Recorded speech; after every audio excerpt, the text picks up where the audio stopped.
Oh, it's been a few days since we said bye to the others in Nasha Town. Still no news about Rarer, though. Where could he have slunk off to? If only he was gone for good. But with all the trouble he stirred up before, there's no way we've seen the last of him. Hello! You must be the traveler in Paimon? Mr. Flynn has been looking for you. Unfortunately, there's been a serious wild hunt attack over at the quarry. He thinks it's time to regroup and figure out a plan. The wild hunt? Oh, uh-oh. We better get over there, right away! Come on, let's go!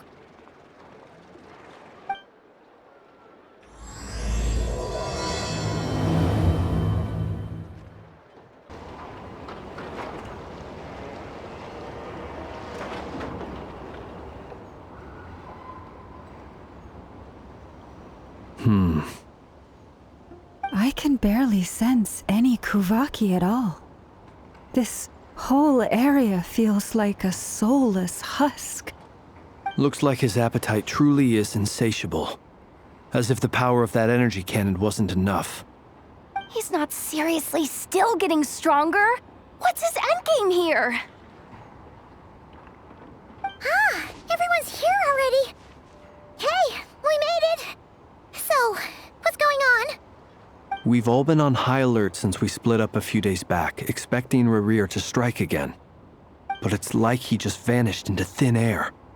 No one has seen him nor found any trace of his presence. That is, until this morning, when a ratnik found signs of wild hunt activity while out here on patrol. As you can see, the crystalline itself is physically intact, but the Kuvaki it contained is all but completely diminished. And we're sure that Rarir did this. Who else? He's the only one who could pull off a stunt like this. Kuvaki loss has reached critical levels. Reikir of Solnari set to maximum threat level. Warning, unless de-escalation measures are taken soon, he will pose a threat beyond our ability to contain. The consequences could be catastrophic. Traveler, do you remember when we encountered Rarir just after regaining his body? There wasn't a shred of sanity left. Nothing but madness and rage. Yeah, didn't he shout out a bunch of names? Then he started raving about how nothing in this world mattered to him. Oh, Paimon gets chills just thinking about it. Oh, but the thought that he's still out there, lurking somewhere in Notcry, waiting for his chance to strike? Oh, even chillier. Last time we fought, we were already at a disadvantage. If he has such overwhelming strength, why would he suddenly go into hiding? Yeah, if I were him and I wanted more Kuvaki, I'd just take it by force. No point staying in the shadows. Unless something went wrong. His whole resurrection thing didn't exactly go smoothly. The other thing is, how does someone who's completely lost their mind still have the wherewithal to cover their tracks so perfectly? Beats me. According to certain medical studies, insanity does not always entail a complete loss of rationality. It may be that he is simply living in a world of his own. That actually sounds about right. He was ranting away to himself the whole time, like he had zero interest in talking to us. There are many unanswered questions here. He could be right under our noses, and we'd still be in the dark. Besides his name and title, we know little about him. Certainly nothing about his past, or what he might be hoping to achieve. Exactly. And we wouldn't even know where to begin looking. Even Boss hadn't heard of the Rahir of Solnari before all this. I'd be willing to bet that even if we gathered together every scrap of intel in Nodcry, we still wouldn't find more than, 3 useful facts about him. So, if we do nothing, he'll just keep getting stronger. But if we want to investigate him, we have no idea where to look. Last time we had Marionette and her big robo-buddy to help us, and we still barely held our ground. If we had to face him alone... Oh, Paimon's head hurts just thinking about it. What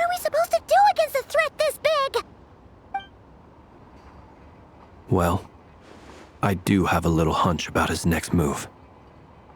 Given that he attacked the quarry, I'd say it's likely he'll target other places rich in Kuvaki. Somewhere like the Eye of Krati, or the Pillar of Embla. One thing's for sure. If we just sit back and let him keep absorbing Kuvaki, we really won't stand a chance against him. A perfectly reasonable hypothesis. However, it is worth noting that these two locations are quite far apart. To investigate them both, we'll need to split up. I agree, we should split up.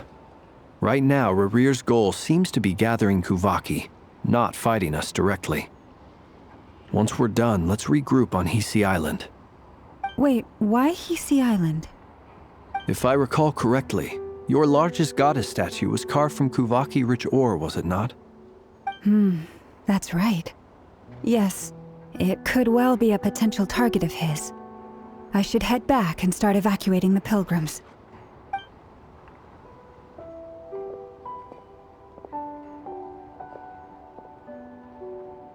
Splitting up's always gonna be risky. But I guess we don't have much choice, right? We're in a race against time here. And if we do run into Rear, what then? That's when you follow the third rule of treasure hunting. Run like the wind. Didn't you say the third rule was go with the flow? I don't know. Did I? Anyway, whatever. In this situation, go with the flow means go find backup. Agreed. If anyone finds so much as a trace of Rarir, do not pursue him. Get out of the area and alert the rest of us as soon as possible. We need to put safety first. All right, we'd better get moving. Come on, Anefa, let's go.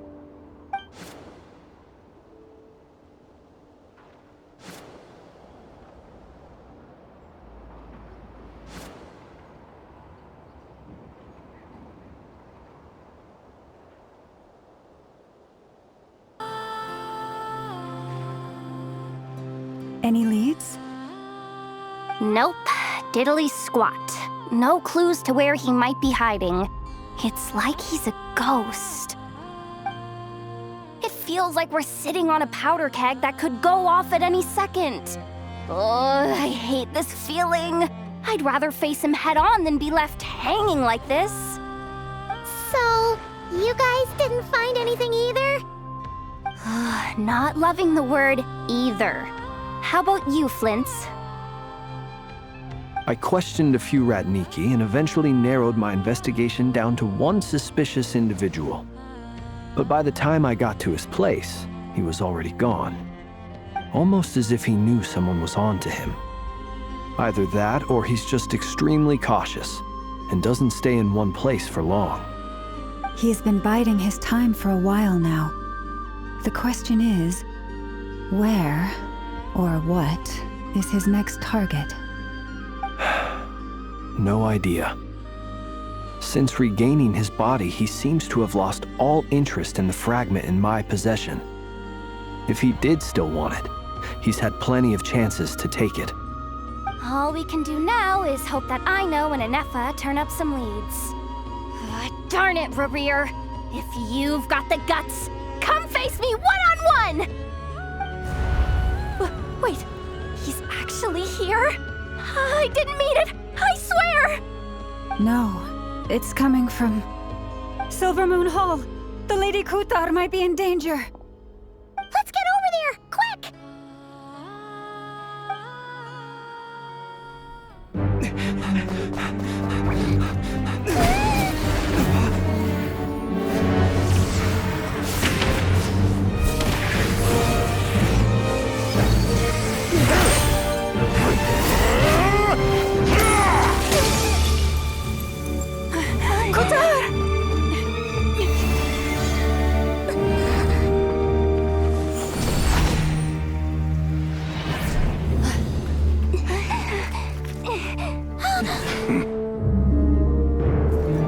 Why is he attacking the damselette? What's going on? No time for questions. Stop him!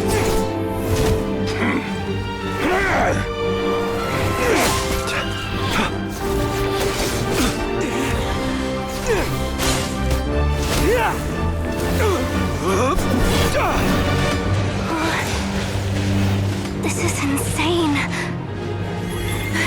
Yehuda, get Kutar out of here! On it.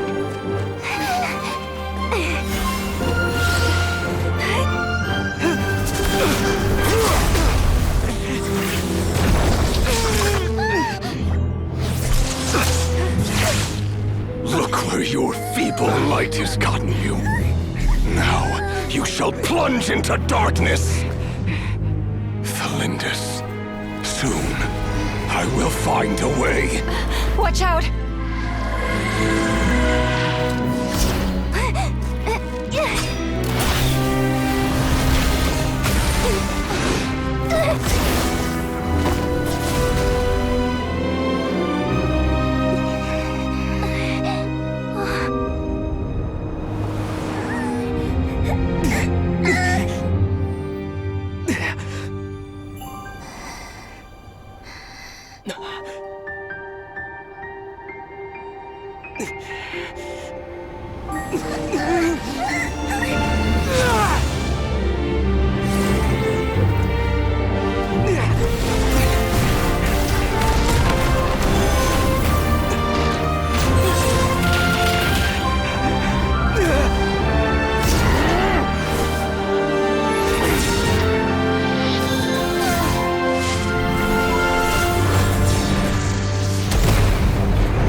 Made it out of there alive. What's that guy's deal? How'd he get so crazy strong? He's a threat to this entire nation. I doubt his strength could even be measured by conventional standards. I have a question. When me and Anetha showed up, we saw him chasing after this lady like he wanted her dead. What was that all about? We weren't there for the whole thing either. They were already duking it out by the time we arrived. Yeah, we didn't see how it all started. It all escalated so quickly, we had no choice but to step in. Kutar, can you shed any light on the situation? Kutar. Cross-checking database. I see. So you're the one that the Frost Moon Scions refer to as the Moon Goddess? Wait, she's the Moon Goddess? Oh, no wonder she looks just like all those statues. There are many reasons why people might worship the moon, and just as many why they might despise it. I've never met that person before, but there was no mistaking his deep-seated hostility towards me. Why he holds me in such contempt, I cannot say. But since he hunts the power of the moon, it's no surprise that I am a target. Kutar. There are many potential motives. For instance, you help the traveler escape his grasp. This could be his way of taking revenge. It is also possible that he covets the Kuvaki inside you and seeks to take it for his own. The list goes on. But right now, devising a counter-strategy should be our #1 priority. The likelihood of this location being discovered is close to 100%. A counter-strategy? But we don't stand a chance against an enemy like this. Surely our only option is to run. He's not gonna chase us to the end of the world, right? So as long as we can sneak out of Nodcry undetected. No, I can't say that. Come on, Yehuda, this is serious stuff. You can't suggest we all just chicken out. Running is our only option. Huh? You seem surprised, but what other choice do we have? We are facing an enemy we cannot possibly defeat in battle. Well, I mean, yeah, but still. It's not too late. I can distract him, so you have plenty of time to make your escape. Wait, what? You're gonna act as bait? Doesn't that make sense? I'm the one he's after. there's no need for you to risk your necks on my behalf. A coyote doesn't stop for bypassers while it's howling at the moon. What is it, Loma? The Frost Moon Scions have already grown accustomed to life without their goddess. My presence here is no longer essential, and this is not my home, so you needn't ask me to stay. We can't just roll over and let him get away with this. That's not our style. Yeah, we can't just call it quits after everything we've been through together. Besides, she'd pretty much saved my life back there. If I just ditched her now, I'd never forgive myself. We can't overlook that you have saved our lives multiple times now. To talk of returning the favor would be a little crass for my liking. But suffice to say that we are friends, and friends look out for one another. River's true objective remains unclear. Even if we were to sacrifice Miss Kutar, there's no guarantee he would stop. But Kutar, I know why you left the Frost Moon Scions so long ago. It was because people started treating prayer as a form of trade. They would make self-centered wishes, force you to accept meaningless offerings in return, and then expect you to perform miracles for them, as if that were their entitlement. If it were me, I might have walked away too. But I believe that time can change everything, and that sometimes it takes losing something precious to appreciate its true worth. After much reflection, I've realized that this was never about whether the Frost Moon Scions need you. Any relationship based on need is purely transactional. What I truly hope is that you'll choose to stay, not out of obligation, but as part of our family. You were born here, and now you've returned. Who knows?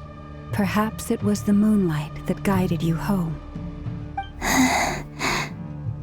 thank you, Lauma. But my power is on the wane. I'm afraid I will be of little use to you now. Very well then. I'll do as you say. Both times you saved us, we were transported across great distances in an instant. Is that one of your powers as the Moon Goddess? It is, but I find it very draining. I barely managed to pull it off just now, and it will be some time before I'm strong enough to do so again. Rejected by the world, my power is dwindling. Like a lake cut off from its source, slowly shrinking away. Now, it has almost run dry. What do you mean, rejected by the world? The 3 moons belonged to the ancient Bygone era in which they came into being. From the moment I was born, the world itself has been steadily sapping away at my strength.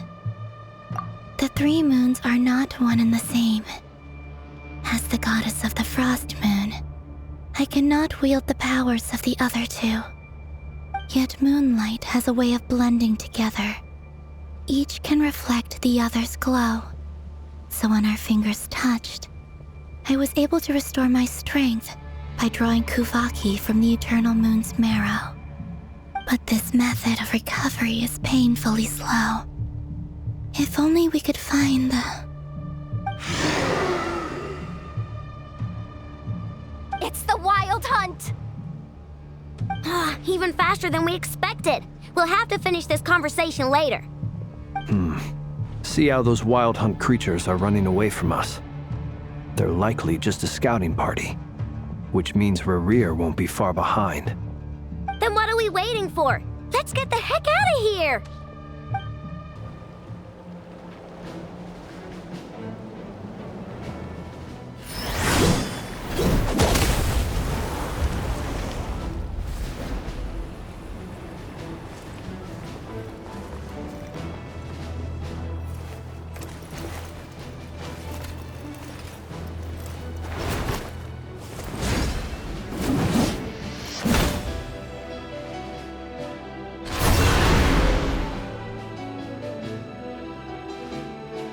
What's the matter? Bit off more than you could chew?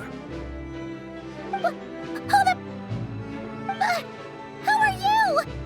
Uncle Varka! You're back from Amsvartnir? Oh, you're Varka? Grand Master of the Knights of Favonius? We could save the intros for later. Right now, let's get you all out of this hellhole. Follow me. I know somewhere you'll be safe. Oh, is that where I think it is? That's the one. Come on, move! There's no time to waste.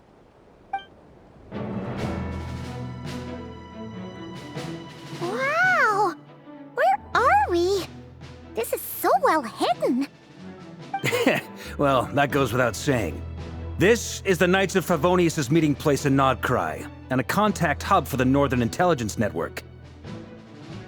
AKA, the black market of intel. No matter what faction you're with, it's the place to buy and sell information. Their headquarters are in Nodcry, but they've got contacts in every nation. As an expeditionary force on foreign soil, working with them has offered us the most effective way of getting our hands on reliable local intel. This is where we meet, so naturally, it's secure. Anyway, where were we? Folks from Nodcry should be pretty familiar with me by now, but I believe this is the first time we've met. Allow me to introduce myself. I am Varka, Knight of Boreas, and Grand Master of the Knights of Favonius. We've heard all about you. This meeting's been a long time coming. You look way younger than Paimon expected, but you definitely have that Grand Master vibe. Well, I'm no spring chicken. Just not showing my age yet. Definitely feeling some of that back pain today, though. Rushed back from Amsvartnir without a wink of sleep, only to get right into another fight with that freshly revived maniac. Another? You mean you fought him before? Yep. He wasn't nearly as strong back then, but he was still a formidable foe. I brought some of the knights along to give him a little surprise, but he saw us coming from a mile off. My squad took heavy injuries, and I barely made it out alive myself. We knew it might have been our last chance, so we staked everything on it. But still, it wasn't enough to stop him. I tried tracking him down afterwards, but he didn't leave a trace. Even in his unhinged mental state, he's as cautious as any trained operative. So, I decided to come find you. And as luck would have it, turned up to find you being ambushed by the Wild Hunt. The rest, you already know. Is that why he's been frantically absorbing Kuvaki these past few days? Because he sees you as a threat? Maybe I'm part of the equation, but even if I weren't, I'm sure he'd still be gathering power. He's clearly working up towards something. Note to self, Uncle Varka's strength rating officially upgraded. Guess it's my turn to ask questions now. So, what exactly has been happening in Nodcry? Why has the Wild Hunt returned in humanoid form? And why is it after you? That's a long story, but I'll try to make it quick.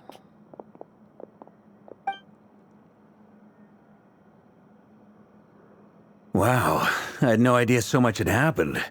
Sounds like you guys have really been through it. So, the Kutar is actually a Fatui Harbinger. And all this Wild Hunt activity in Nodcry is the work of the Raker of Solnari, one of the 5 sinners. That's a lot to take in. Need some time to wrap my head around it all. I'm truly sorry, Mr. Varka. You stood with us against the Wild Hunt, and did everything you could to stop it from escalating into a full-blown catastrophe. And then, the one time you're away, it all comes to a head and all your hard work gets undone. You've got nothing to apologize for, Miss Moonchanter. You can plan 100 steps ahead and still slip up. That's just life. No one knows what tomorrow holds. You can't predict which way the wind will blow next. And, to be perfectly honest, I can't say I'm surprised. For all the times we've defeated the Wild Hunt in the past, we've never been able to completely wipe it out. Turns out, we were just delaying the inevitable. But now that a new variable has come into play, fate may well take a different course. A new variable? You mean us? Heh, who else?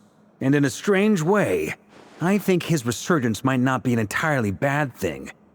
The Wild Hunt is like an unrelenting force of nature, but Rerir is an individual with an agenda. He's gotta have a weak spot somewhere. That said, while I was explaining everything just now, some of the points that Mr. Flint's added caught my attention. You mean about our mystery ally? That's right. From what you've said, not only did they lead you straight to some key files, they also shielded Hisi Island from a lethal Kuvaki blast. I don't know who or what could pull something like that off. Heck, even Miss Columbina doesn't have a clue. I hadn't heard the story about those files. Would you mind repeating their titles for me? Wild Hunt Phenomena Log, a Nodcrian Ratnik's Field Journal, and Kuvaki Survey Log. Oh. No. Still doesn't ring a bell. Another dead end. Guess all we can do now is hope that our mystery ally keeps showing up when we most need them. Still, it's safest to assume they won't be intervening again. From here on out, we'll have to resolve this crisis by ourselves. Your intel also explains something else I've been wondering about. The reason I led my team to Amsfarnir was because we'd had reports about a possible source of the Wild Hunt showing up there. But once we looked into it, it turned out to be a red herring. I don't know who was behind it, but clearly, it served its purpose.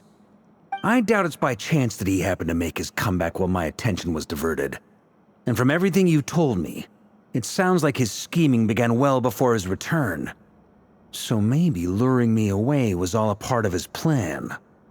But is it even possible that he orchestrated all of this by himself? The Moon Maiden and the Raker of Solnari, Nodcry of all places. The way everything is unfolding, it can't be a coincidence. So, what do we do now? Got any ideas? Right now, we've got at least 3 things to consider. Let's go through them one by one. First, we need to figure out how to take down Rerir. If we can't beat him in a straight-up fight, the rest won't even matter. To my knowledge, the bulk of Nodcry's fighting force is already gathered here. But even with everyone united, we're still no match for Rerir in his current state, let alone with his power still growing. What if there was a way to tap into a new power of our own? How so? Have you thought of something, Columbina? 3 moons once watched over this world. The Eternal Moon was the largest. The Frost Moon was the brightest. And the Iridescent Moon was the most mysterious. They say that back then, the 3 moon goddesses wielded immense power, enough to shape the workings of the world itself. I now bear the Frost Moon's power, and the Eternal Moon's marrow resides within the Traveler. Hold on. Are you suggesting? The Iridescent Moon, the last piece in the puzzle. That's right. If we can find the Iridescent Moon's marrow, I will be able to regain my strength much more quickly. The 3 moons are said to stir the tides and illuminate all things. Perhaps they hold further secrets beyond our understanding. According to my analysis, this solution is feasible. However, it is subject to one major condition. How do we locate the Iridescent Moon's marrow? I know a way, but we will need to visit the Fatui's Experimental Design Bureau. The Experimental Design Bureau? Are you saying we need to involve Marionette? Yes. I must speak with Sandrone. It's a long way from here to the Experimental Design Bureau. There's a high chance you'll be spotted. You shouldn't go alone. Then that's settled. Next up, our second priority. Somehow, we need to figure out Rerir's end goal. As you saw for yourselves, when he was still in his Wild Hunt form, everything he did was for the sake of recovering his body and resurrecting himself. His first act since then, after laying low for a while, was to try and assassinate this young lady. People's obsessions often reveal their greatest vulnerabilities. There must be a reason why he despises the moon so deeply. Perhaps it sheds some light on his title, the Raker of Solnari. The Wild Hunt has plagued Notcry for centuries now. If we want to stop it for good, we have to get to the root cause of what's driving it. It's true. We still know very little about him.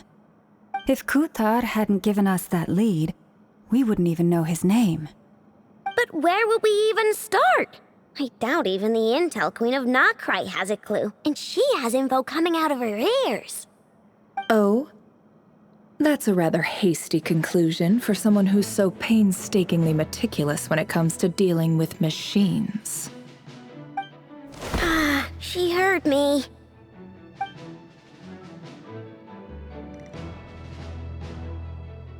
Boss! What are you doing here? I'm now asking myself the same question. I received a letter from a humble knight of Favonius, requesting a meeting to discuss a major business deal. But it looks like this humble knight had something else in mind. Details, details. Miss Neffer, the important thing is that you've arrived at the perfect time. Since his failed ambush, I've been racking my brains trying to come up with a plan to fight Rerir. Given the severity of the situation, I think it's fair to say that our only chance lies in uniting as one. And I'm talking all the factions in Notcry. We can't do this without the Curatorium, but I knew it'd be a tough job to win you over. So, I took the liberty of reaching out for a little chat. Wait a sec. How did you even hear about this place, Neffer?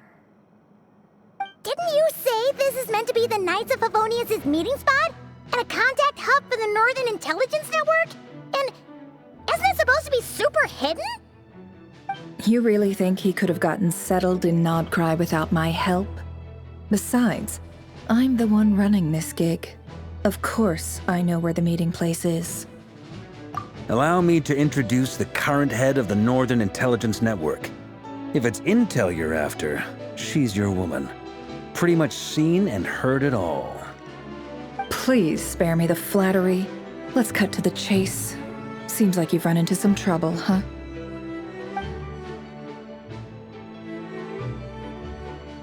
Well, this certainly qualifies as an unforeseen crisis. On behalf of the Curatorium of Secrets, I wish you all the best of luck. So you're just going to sit this one out? Why should I get involved? What could possibly be in it for me? What if we told you we can't do this without you? Oh? Then I'd say you'd better make it worth my while. I don't work for free. I can't put a price on something like this. It's just not in my nature. But then again, you and I have always been polar opposites in this regard. So I can't exactly say I didn't see this coming. If you insist on compensation, I will pay you. Consider this a formal commission. Sound fair? You just don't give up, do you? Too bad. I know you well enough to know you can't afford my prices. The riskier the job, the more it'll cost. And a moon chanter's stipend isn't exactly generous. Unless you're planning to start passing the donation box around among the faithful. Boss, just a thought. If they come up short, maybe you can take the difference out of my next few paychecks. Things got really dangerous during the fight with Rerir. If this girl hadn't saved me, I'd be ley line fodder by now. I'd be gone for good, boss. If there's any way we can make this work, I'd really like to help her. Please? I'm begging you. This is why I'm always telling you never accept favors. They are the hardest debts to repay. You have to be careful who you get involved with, or you invite all kinds of misfortune. Very well, Yehoda, I will help. But just this once. Don't count on this happening again. Flins, that fragment that Rerir was after, do you still have it on you? Of course. Let me borrow it. I need it to follow up on some leads. Wait, you actually have some leads? Shh. This is top secret information. I get it. We all have things we'd rather keep to ourselves. Plus, I know we can count on you, so we'll leave the intel gathering in your hands. And that brings me to the third and final item. We need to find a way to distract him. We need time to make our move, so someone will have to stall him. I'm in for this part, no matter what. Anyone coming with? Count me in too. Come off it, you two. Quit playing heroes. I'm way ahead of you here. Nefa did a scan of the Moon Goddess's Kuvaki signature, and we're gonna use it to make some decoys over at the Kramkake craft shop. Anyone who's in, follow me. Once they're ready, we'll deploy the decoys across Nogcry. So as long as the rest of you keep moving, he won't catch on to your scent and won't be able to track you down. I like it. Genius idea. No biggie. All right then, we'll split into 3 teams. Once your team has finished their mission, return here and wait for the others. Dismissed!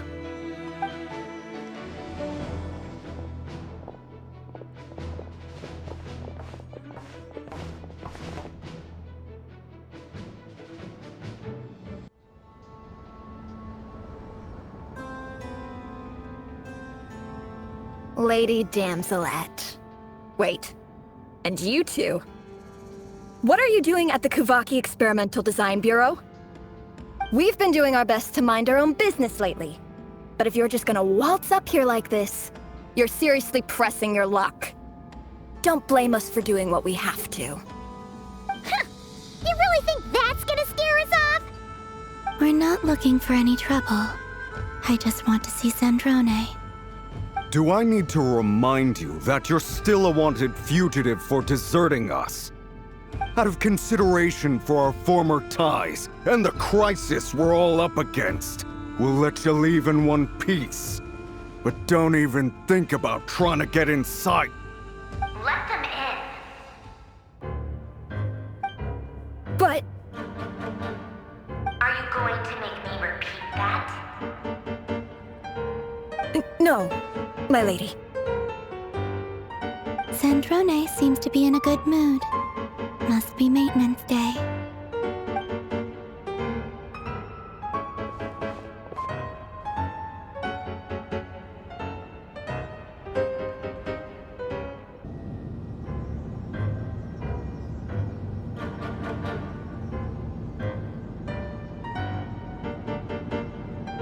So tell me, to what do I owe the honor this time?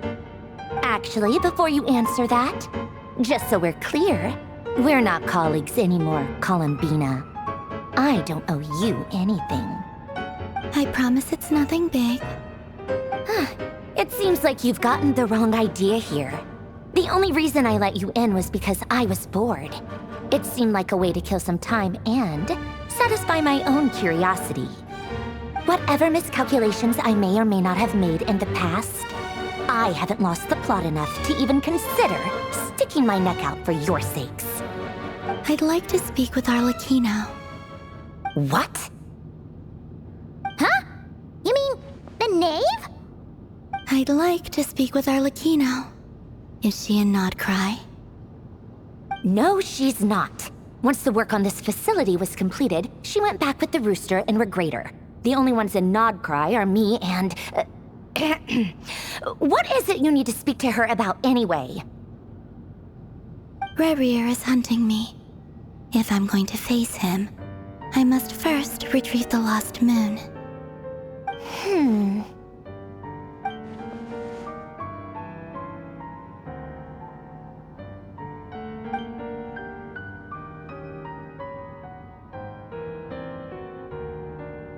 Is that a no, then?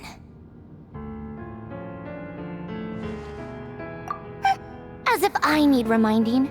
I was this close to settling things with him before someone decided to whisk me away to their weird little garden. Have you held any tea parties lately? Tea parties? Yeah, obviously. You don't seriously think we'd pack it all in just because you aren't here. If anything, they've been more eventful than ever. Just me, Arlecchino, and a bunch of insolent, insensitive guests who won't stop asking where you've gone. Oh, they've been a real joy. I bet you served them the worst tea you have.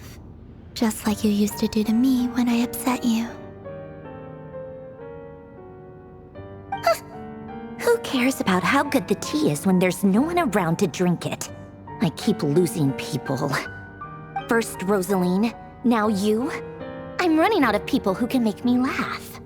Honestly, what could be more ridiculous than a multi-centenarian goddess who's only ever had the plain herbal tea she received as offerings?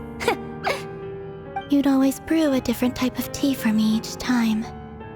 Was it really just to see how I'd react?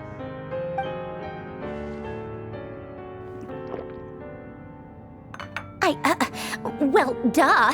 Why else? Watching you squirm was practically my only form of entertainment.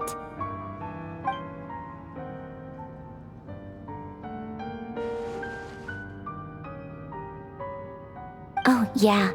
And Capitano sometimes used to bring Tartaglia around, too. But I guess we won't be seeing him again.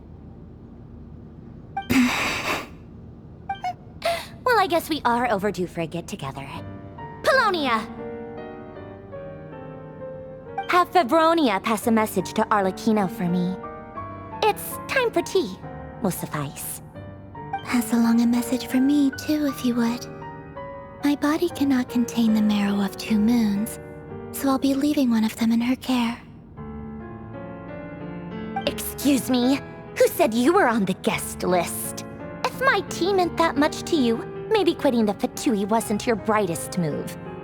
Back when you were under the Tsaritsa's protection, no one would have dared come at you so openly. But that protection didn't come for free. In fact, I paid dearly for it. At the end of the day, it was just another transaction. I just got tired, that's all. I never wanted any part in their grand ambitions, and I've had enough of being treated like a bottomless supply of power. It brings back memories from the old days, when I was still worshipped as the moon goddess. Centuries on, it may be a different group of people, but I see the same greed in their eyes. I figured you'd leave eventually. You didn't have as much of a reason to stay as I do. The Tsaritsa gave you shelter and protection, but that was it. Nothing more, nothing less. Meanwhile, the Fatui demanded everything from you in return, until it was more than you could bear. I get why you left. And frankly, I have no interest in dragging you back just because the higher-ups told me to. But if you keep hanging around with this riffraff, the next time we cross paths, we might be enemies for real.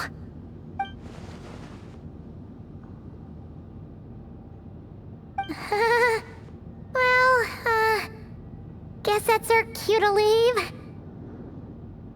That might be your plan, but it sounds like someone else wants you to stay a little longer. Huh? What do you mean? Listen.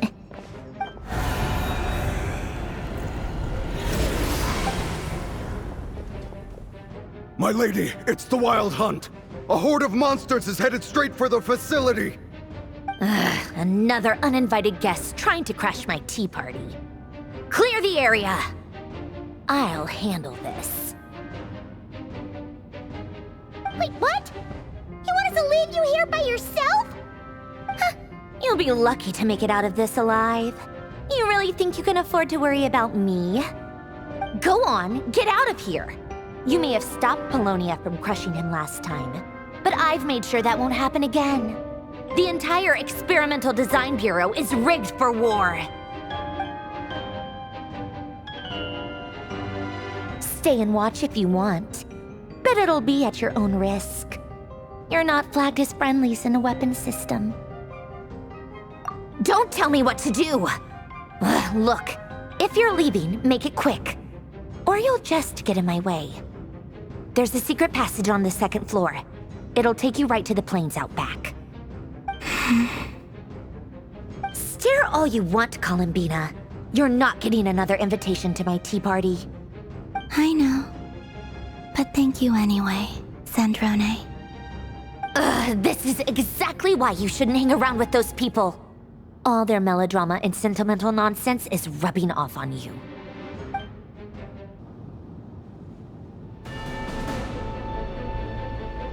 Come on then, Mr. Ray here. Let's pick up where we left off. It's your Wild Hunt monstrosities versus my beautiful creations. Let's see who comes out on top.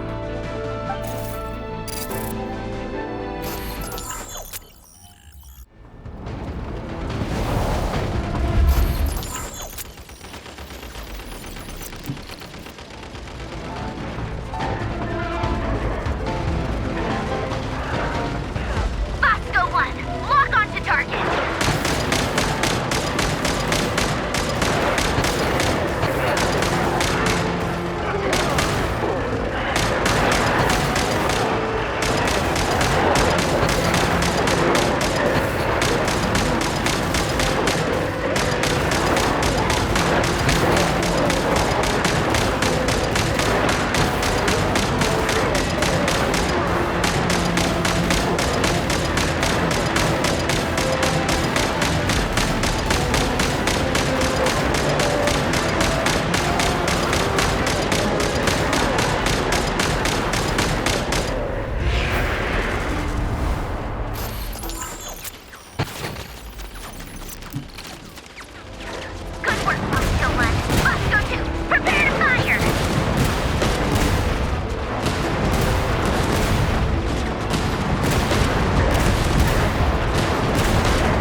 Livonia, get him!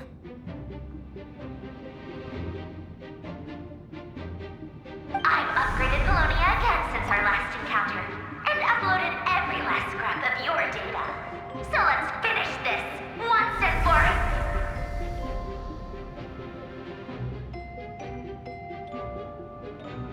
all. She's not here.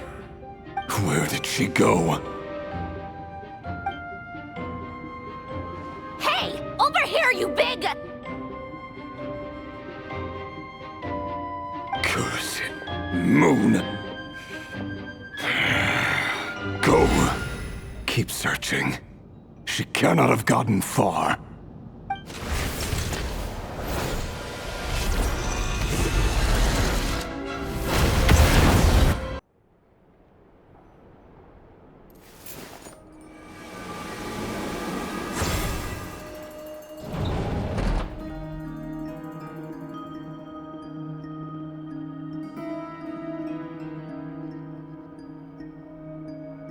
So this is your method for investigating Rarir's past.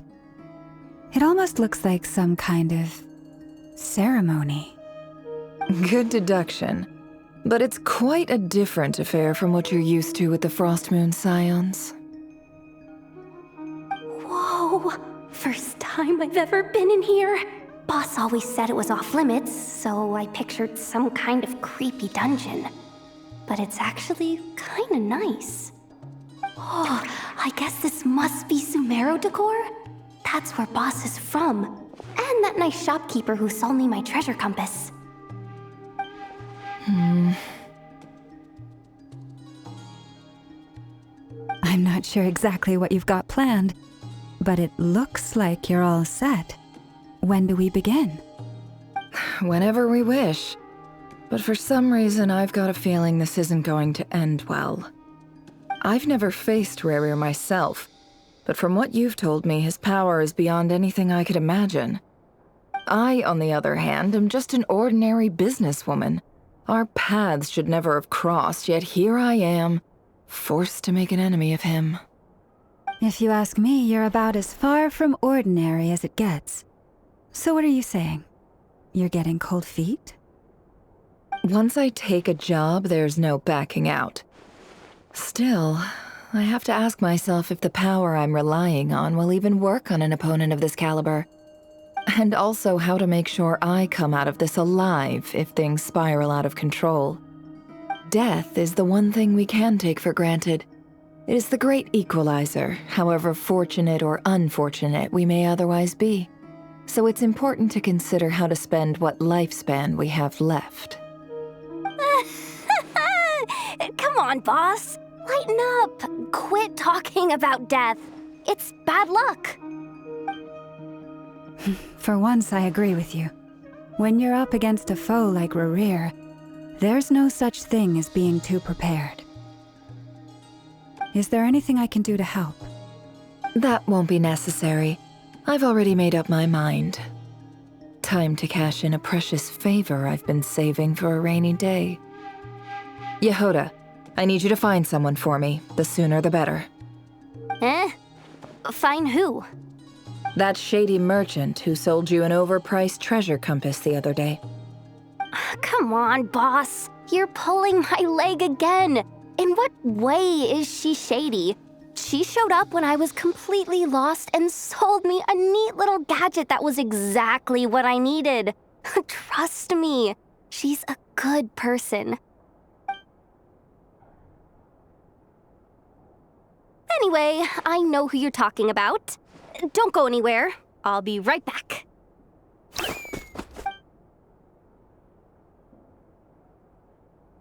Quit grabbing me. I genuinely can't run any further.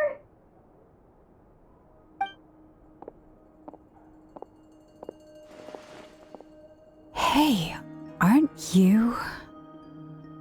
What is it? What's the big rush? You dragged me out of a dream where I was literally swimming in Mora. I'm charging double my usual attendance fee. See, look how easygoing she is.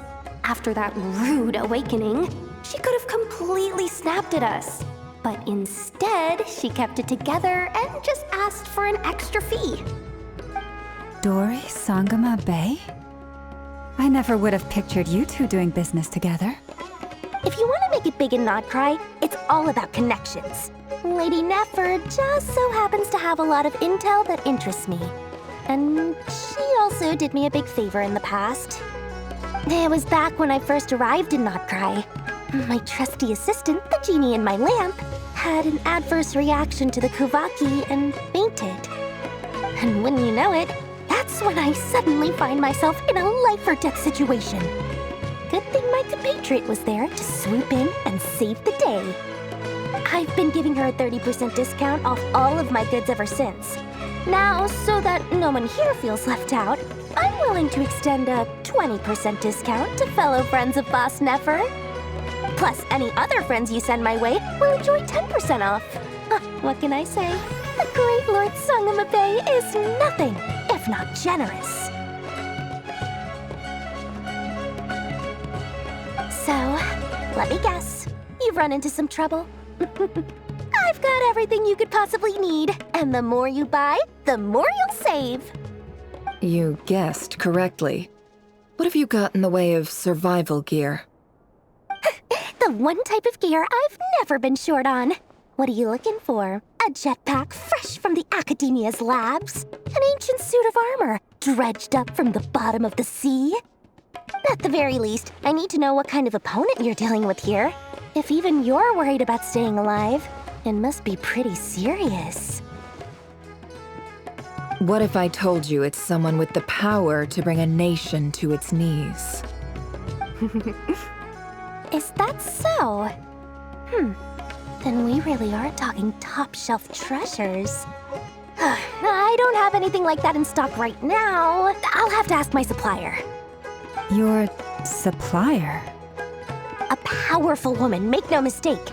I can't reveal her identity, but luckily for you, I hear she's planning to visit Nodcry in the near future. If you're willing to wait, I can ask her when she's here. Can't say exactly how long that'll be, though. Then, let me put it another way. What would you do if you encountered an enemy like that? Roll over and serve yourself up on a silver platter? Of course not. I have a handy little trinket from one of my generous suppliers, which... Hold on. What exactly are you getting at? No, no! This is for my personal use only! Let's just say I'm borrowing it, all right? Just for insurance purposes. You'll get it back later. Favors are the worst kind of debt to owe, and now you've got a chance to repay one. A win-win situation, don't you think? Fine. You can borrow it for 5 days. No, make that 3. And for every extra hour after that, I'm charging you 1,000,000 mora. Deal? Deal.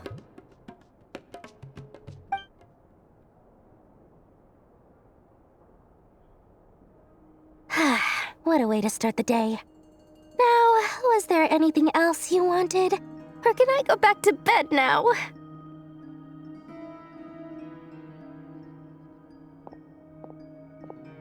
That will be all. Take care now. Don't trip up on your way back, friend. See you later! You're my favorite shopkeeper.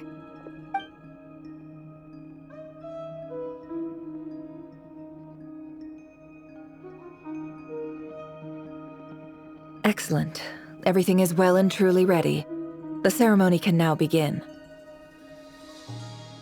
After initiating the ceremony, your minds will follow me wherever I go. You will see many strange things in your mind's eye. So remember, don't be frightened, and don't make a sound.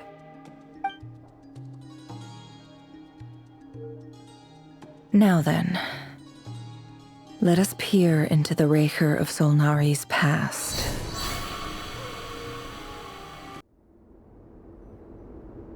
I made it. I don't recognize this style of architecture. Must be Conrian. Simple furnishings, table and chairs. It's a more ordinary house than I might have expected. Looks like the fearsome Raker of Solnari came from surprisingly humble beginnings. Unless this passed for luxury in Conria. Unlikely.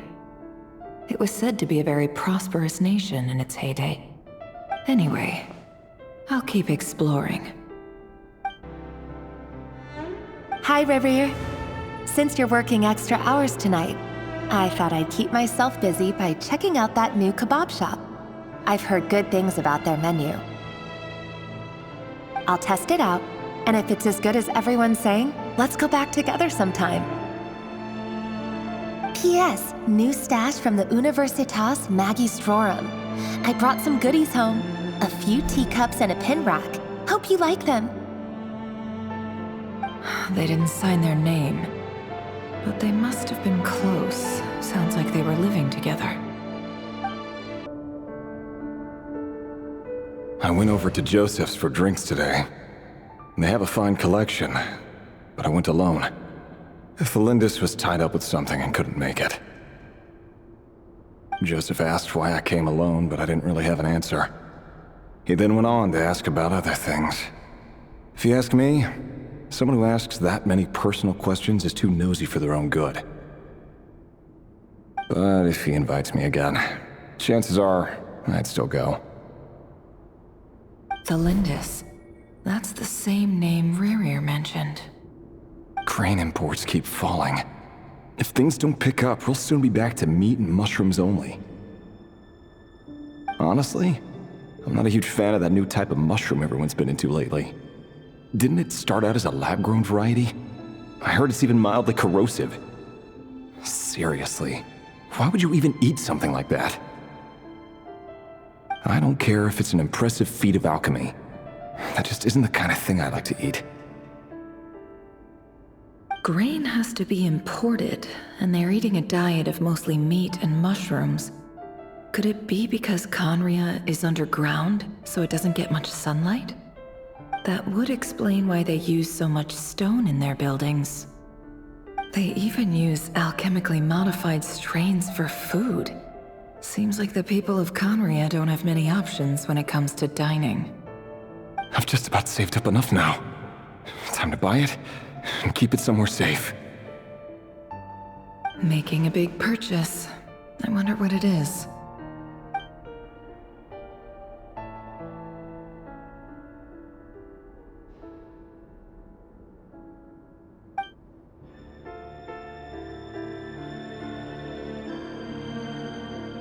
He really is a professional.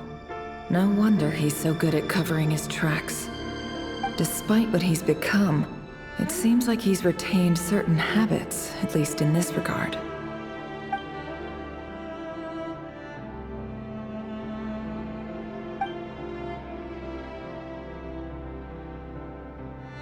Did Rary rip it out himself?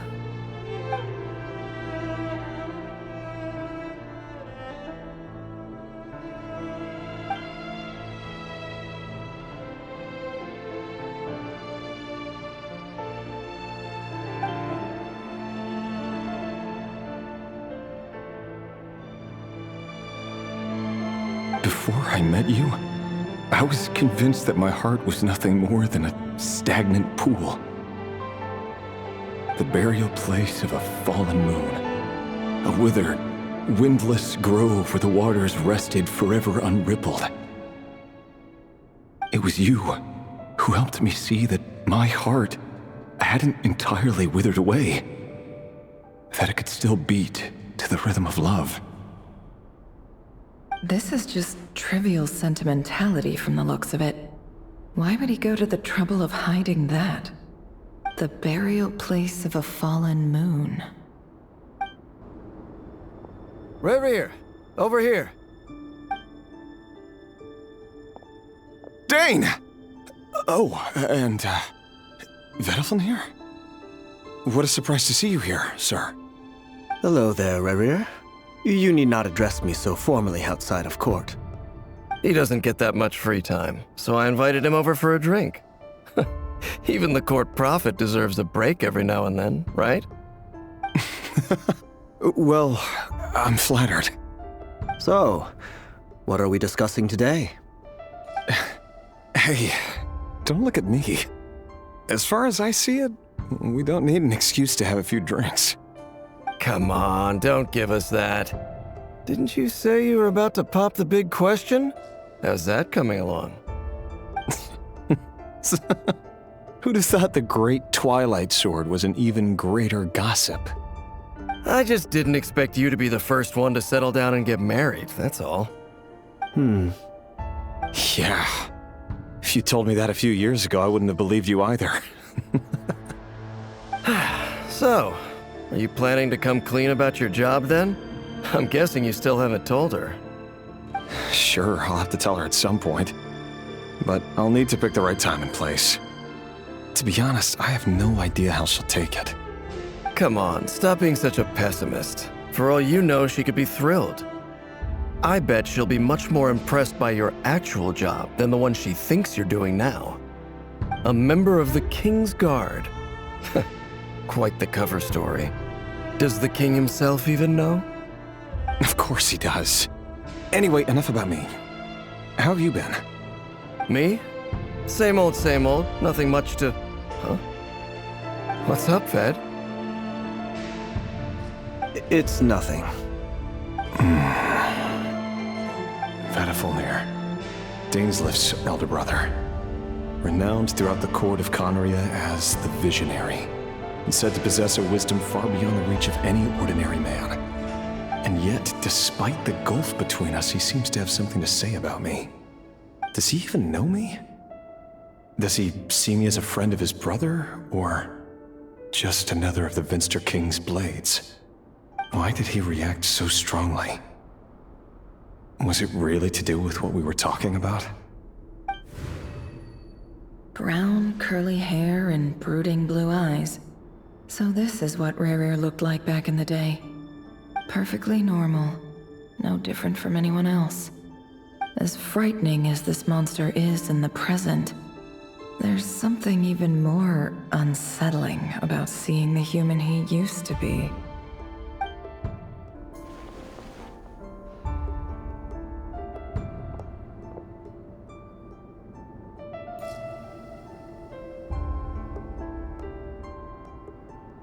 Felindis?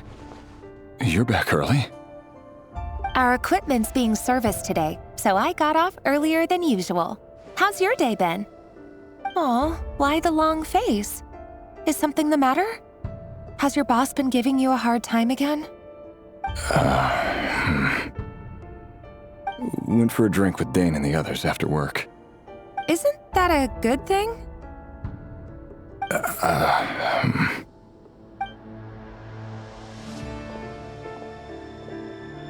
Vedifulnir showed up today, too. You know, Daneslif's older brother. Ah, Mr. Vedifulnir. Yes, I've heard of him. They say that everything he says ends up coming true. He overheard Daneslif mention that I'd recently proposed, and seemed to have an issue with it. But when I asked what it was, he kept it to himself. So, you're worried? You can be such a child sometimes, Rerir. We're nobodies. Why would the Visionary be concerned about us? I'm sure someone in his position has much bigger fish to fry. Maybe you're right. You worry too much, Rerir. We've been together for ages now, and everything's been going so well, has it not? You've even proposed to me. So, you do remember. Tell me then. What's your answer? Like I said, I need some time to decide. You can't just rush into things like this. We may be nobodies in the grand scheme of things, but if we want things to work out, we've still got to plan ahead. All right. Take your time. Just don't keep me waiting forever. Nobodies. Sounds about right. In the eyes of people like Vedifulnir and Daneslif, what do we matter? Can someone whose gaze is so fixed on a far-flung future even see the present clearly? Besides, The dynasty's fate rests with the king and his inner circle. Whatever I do, it won't make much difference. Meanwhile, every idea they come up with and every decision they make, it affects everything. These days, the king is lost in his research, and the purge of the Crimson Moon bloodline grows ever more intense. The opposition tried to speak out, but nothing came of it. And I'm under no illusions as to why. Because we eliminated them and got rid of their bodies. A man can have 1,000 reasons to carry a sword, but there are few good excuses to use it. Yet the king has never even considered a gentler approach, and he never will. What becomes of someone who kills on another's behalf? Can he ever find true peace?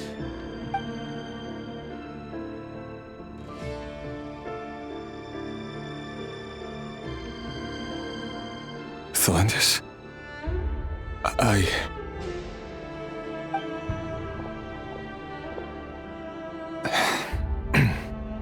It's nothing.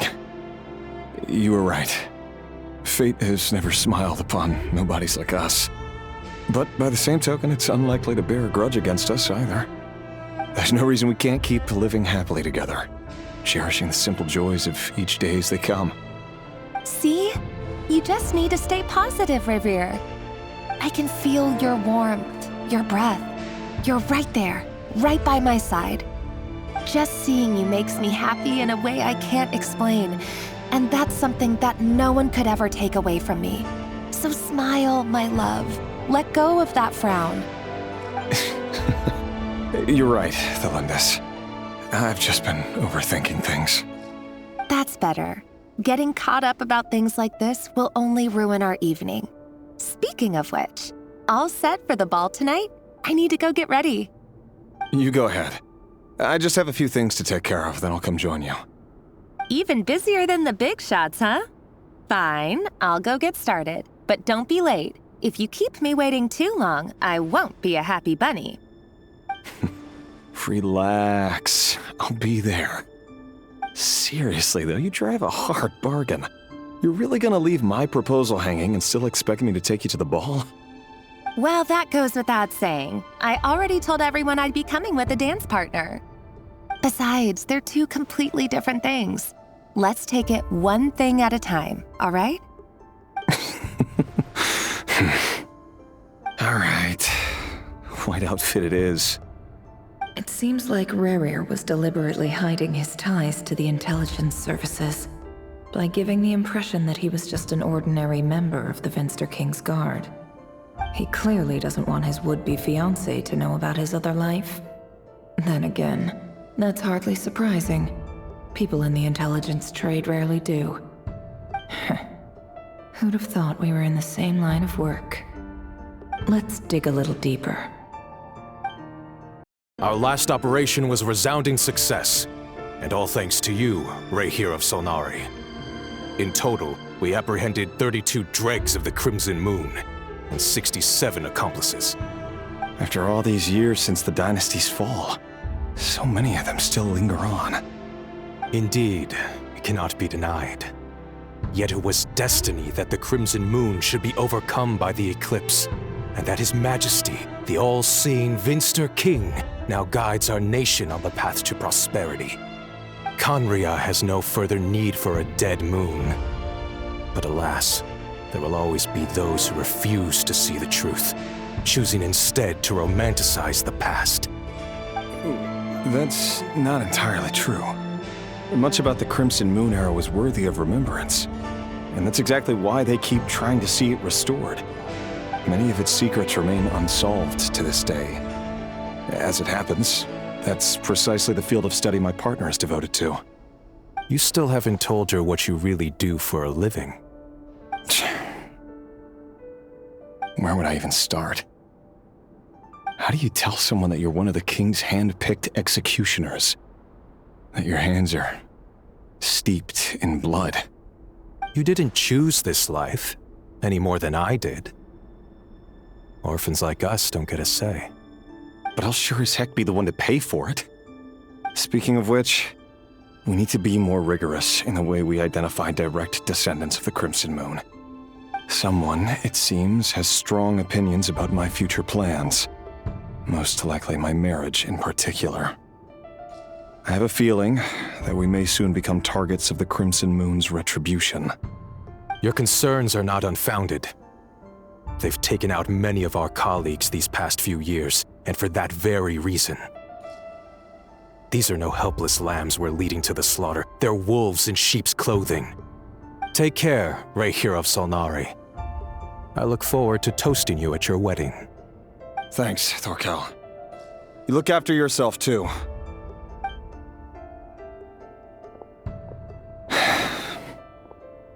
Thelindis, I never wanted to keep this from you. You're the last person I would ever want to lie to. But that's exactly why I can't tell you everything. There are things you shouldn't know. Things you cannot know. The moonlit dynasties are a thing of the past. Yet even now, with the sun shining high in the sky, there are those who would call forth a dead moon's ghost. Could that be why Vedalfnir held back? Or was it because of some court secret he's not at liberty to share? I have to get a clear answer from him. No matter what happens, I will protect Thelindis. Rehir seems to be very concerned by Vedalfnir's reaction. Vedalfnir and Dainsleif, the Visionary and Twilight Sword. So that's what they were really like. I've investigated this whole area now. There doesn't seem to be any other memories here. Should I try somewhere else? Wait a second. What's this black smoke?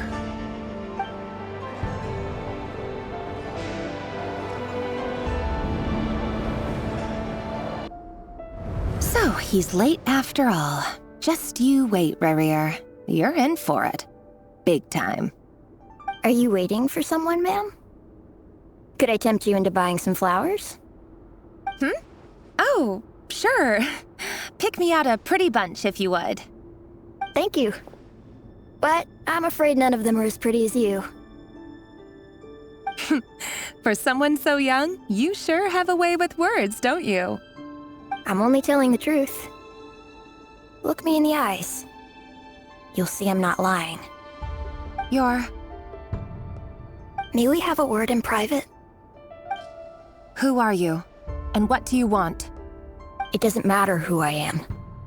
Too many of our kind have fallen lately, so I decided to take the risk of reaching out. Not long ago, the Rehir of Solnari led an assault on one of our strongholds. We suffered many casualties, and many who came to our aid lost their lives as well. Sorry, I don't know why you're telling me this. And I don't want to get involved. Wait, hear me out. This time we finally got a clear look at his face and learned his true identity. His name is Rehir, and he claims to be one of the King's guards. What did you say? A cruel irony, isn't it? The man you're set to marry leads a double life as a brutal executioner. But surely, you must have caught a whiff of the blood on his hands. Why are you telling me all of this now? Simple. It's because... How strange. Rehir was nowhere to be seen in that memory. It clearly belonged to Thelindis. Rehir couldn't possibly know what happened if he wasn't even there. Why would her memories appear in his fragment? The ceremony won't last much longer. I think it's time to call it a day.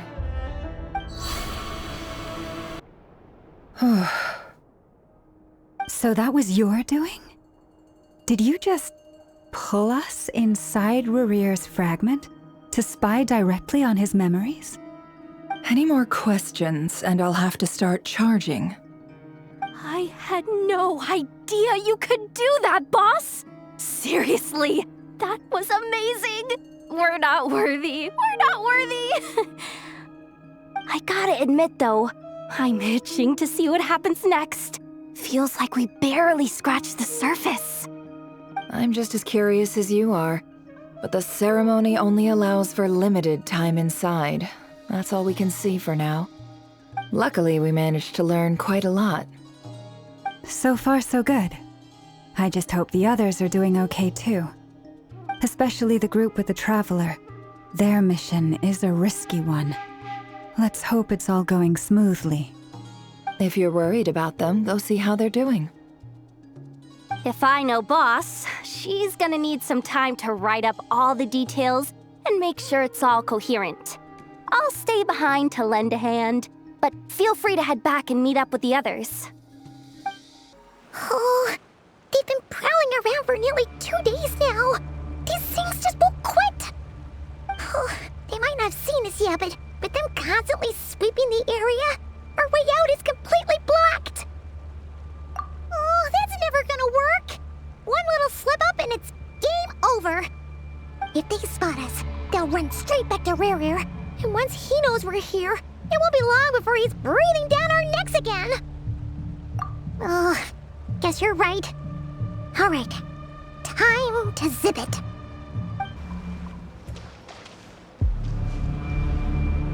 Oh, there's no end to these things!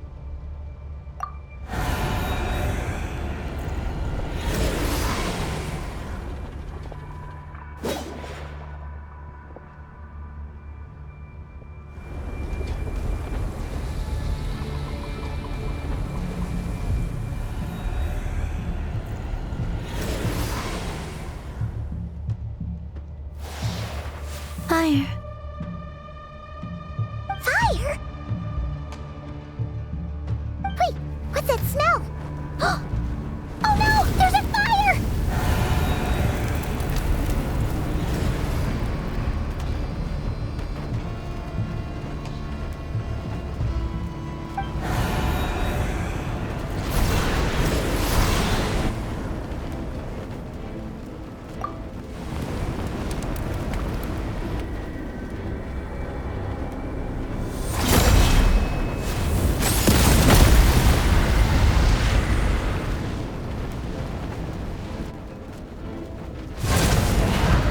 Sandrone was right.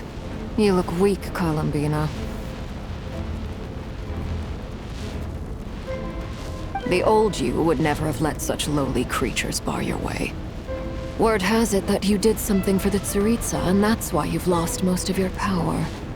Freedom comes at a heavy price, doesn't it? It's Arlecchino! You came! Hello again, Columbina.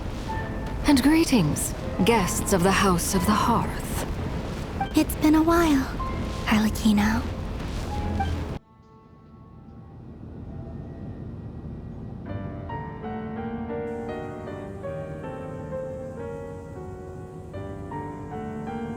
Stupid right here of stupid Solnari.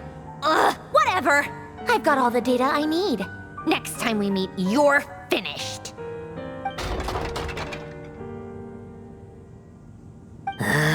He sure doesn't pull his punches.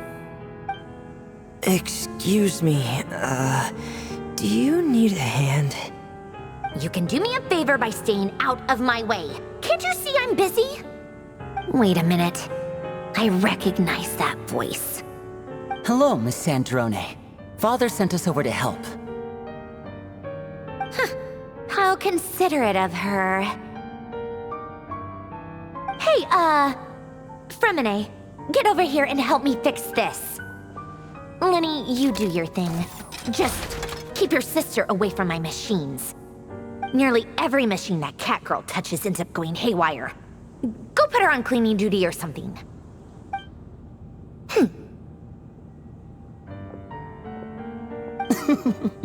Then let's start downstairs. Fremine, we'll leave this place to you. You've got it. Wait a second. Pretty sure there's still some tea in the cupboard. If you want some, you'll have to make it yourselves.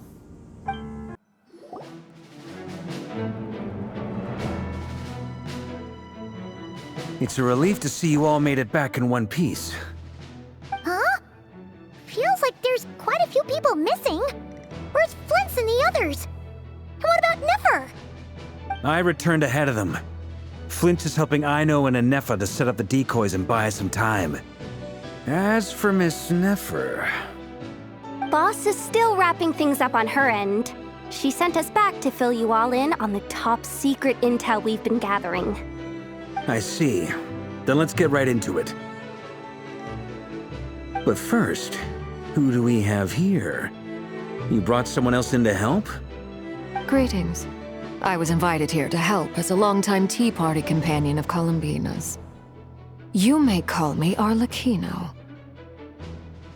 Surely it can't be. Those eyes. Oh, where have I seen them before? Wait, of course. In those memories we just saw. The only Arlecchino I know is the fourth of the Fatui Harbingers. So either you share a pretty uncommon name, or you're more than just a Tea Party buddy. You're well informed, Grandmaster. A man from Mondstadt living all the way out here in Nodcry, and yet the people and affairs of Snezhnaya seem to hold a special place in your heart. Oh, the feeling's mutual. Sounds like you know all about who I am, too. A Fatui Harbinger. The atmosphere in here just got really tense. Guess we can't just start trusting Fatui Harbingers, even at a time like this. I must admit, though, I'm a little curious. Seeing as the Moon Goddess no longer belongs to the Fatui, what makes you so willing to put your neck on the line here? Nor does Nodcry belong to Mondstadt, Mr. Varka. Yet still, you're fighting for it all the same. Things don't always have to have a tangible payoff. Sometimes, stopping things from spiraling out of control is a higher priority than chasing the spoils of victory. Of course, I can't say there's nothing in it for me at all. But that's between Columbina and myself. Forgive me. I don't mean to doubt you. It's just that the Fatui really have been the source of many of our troubles. We have our own way of doing things here in Nodcry. But ever since they arrived, the Fatui have treated us with nothing but hostility. I know there's been a lot of bad blood between us in the past. I've done my utmost to avoid friction whenever I could. But sometimes fundamental conflicts of interest simply can't be settled amicably. That's why I'm here solely in a personal capacity. This has nothing to do with the Fatui. As a gesture of good faith, I'll be frank.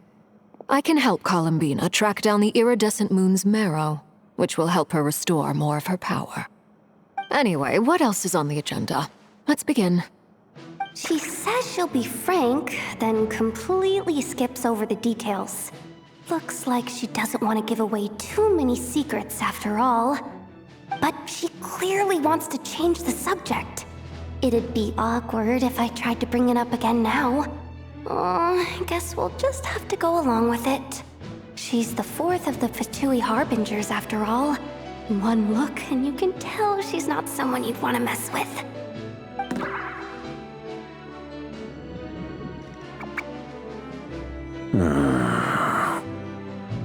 Well, since Miss Arlecchino sounds confident in her ability to handle that, we'll proceed to the next topic.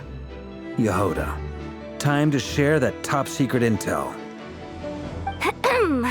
All right, listen up, everyone. First, we now know that Rerir was originally a Conrian secret agent whose primary mission was to hunt down and assassinate the so-called Dregs of the Crimson Moon. The Dregs of the Crimson Moon?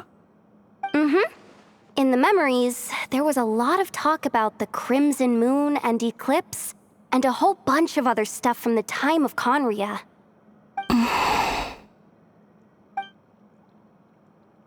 To my knowledge, those were the names of two different Conrian dynasties. Long, long ago, it is said that the people of Conria worshipped the Crimson Moon, drawing a mysterious power from its reflection.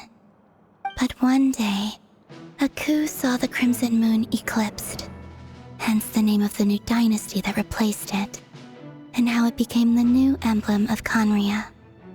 Still, long after the Crimson Moon dynasty had fallen, the last ruler of the Eclipse dynasty, the Vinster King, still coveted the secrets it left behind. So, he sent the Rehir of Solnari to secretly hunt down the Crimson Moon's few remaining followers. In those days, Rerir showed no signs of madness. In fact, he was as normal as any other person. Oh, and he had a fiancé, or at least a would-be fiancé, called Tholindis. What's the matter?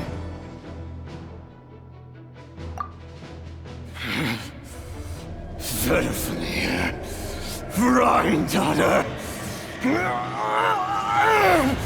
Flinders.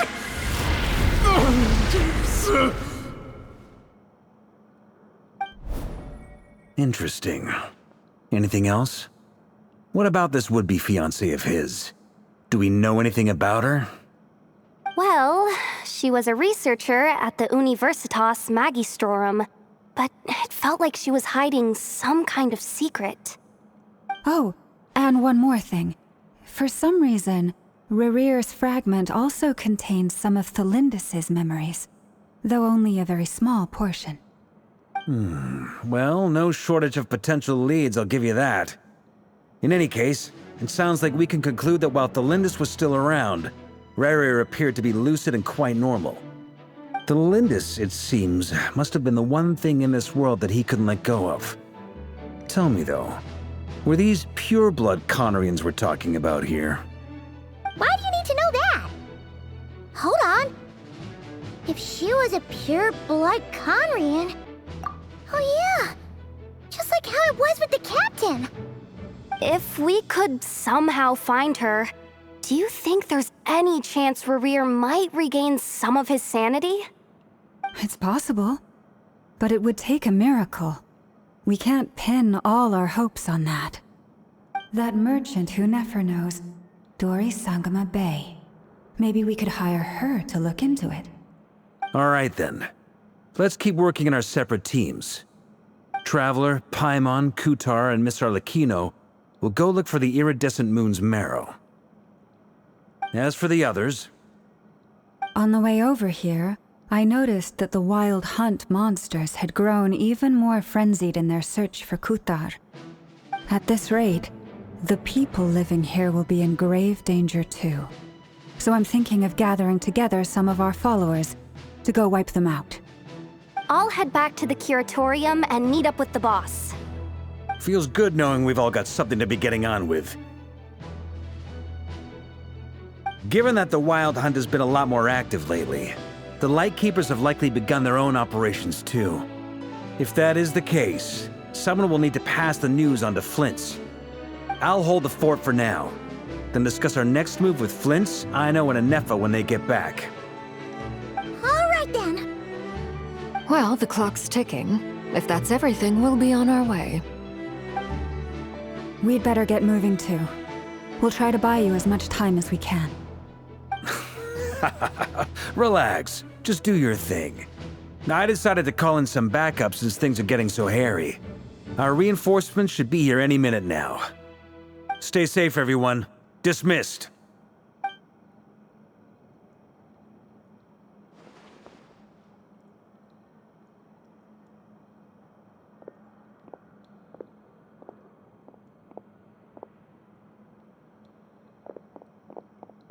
We're back. Did we get here a little early? Or a little late?